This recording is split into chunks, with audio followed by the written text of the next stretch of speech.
चीज़ें आपके दिमाग में चलती रहती हैं। सबसे पहला तो ये दिमाग से निकालना पड़ेगा कि आपको बहुत जल्दी यहाँ पे पैसा मिलेगा। जिसके दिमाग में ये चीज़ें चल गई कि बहुत जल्दी ऑप्शन में पैसा बनेगा, मतलब उसका पैसा बनने वाला नहीं, क्योंकि आप कुछ जानते नहीं हो तो पैसा बनेगा कैसे।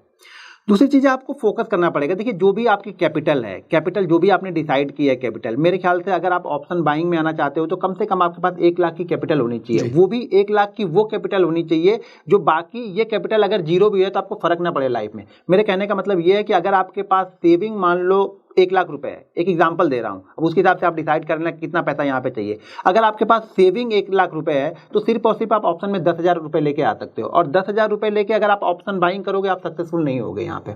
क्योंकि मेरा रूल्स ये है कि मेरे पास जो भी अमाउंट होता है उस अमाउंट को मैं 10 पार्ट में डिवाइड करता हूँ। 10 पार्ट में डिवाइड करके मैं एक पार्ट को ही ट्रेड करता हूँ यहाँ पे। ऐसा नहीं कि मैं ऑप्शन में आज सक्सेसफुल ट्रेडर हूँ तो मेरे पास अगर 1 करोड़ है तो मैं पूरा 1 करोड़ हर दिन ट्रेड करूंगा, नहीं, मैं वहाँ पे 10 लाख या 12 लाख या 15 लाख ट्रेड करूंगा, इससे ज़्यादा मैं ट्रेड नहीं करूंगा वो। क्योंकि देखिए क्या होता है ना, साइकोलॉजी ये है ना कि अगर आपके पास जो पीछे बैकअप है ना वो बहुत अच्छा सपोर्ट देता है, मेंटली बहुत अच्छा सपोर्ट देता है आपको। अगर आपके अकाउंट में 10,000 ही है और 10,000 पूरा आपने ट्रेड कर दिया, अगर वो 10,000 आपके 10-20% उसमें लॉस हो गए तो अगला ट्रेड तो आपका बनेगा नहीं।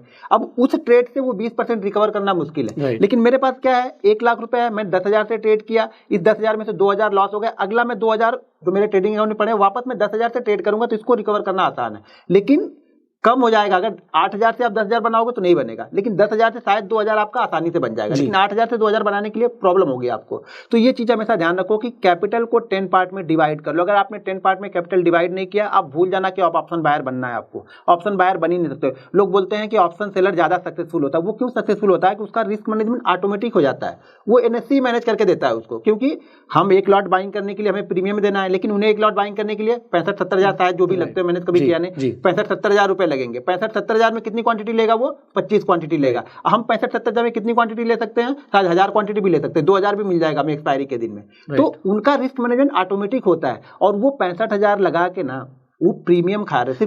सेलर सोचता है 2, 4, 5, 10% आ जाए बहुत है, और यहाँ पे डबल चाहिए, सीधा डबल चाहिए। हाँ, उससे कम में बात ही नहीं बनेगी।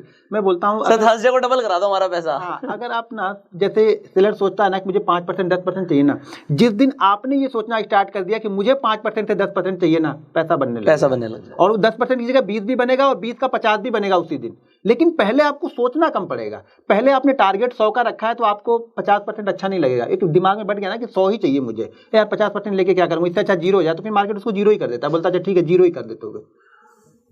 तो ये आप बिल्कुल ठीक कह रहे हैं कि जीरो कर दे, और जीरो हो जाता है लोगों का। और जब जीरो होता है तो सेलर कमाता है।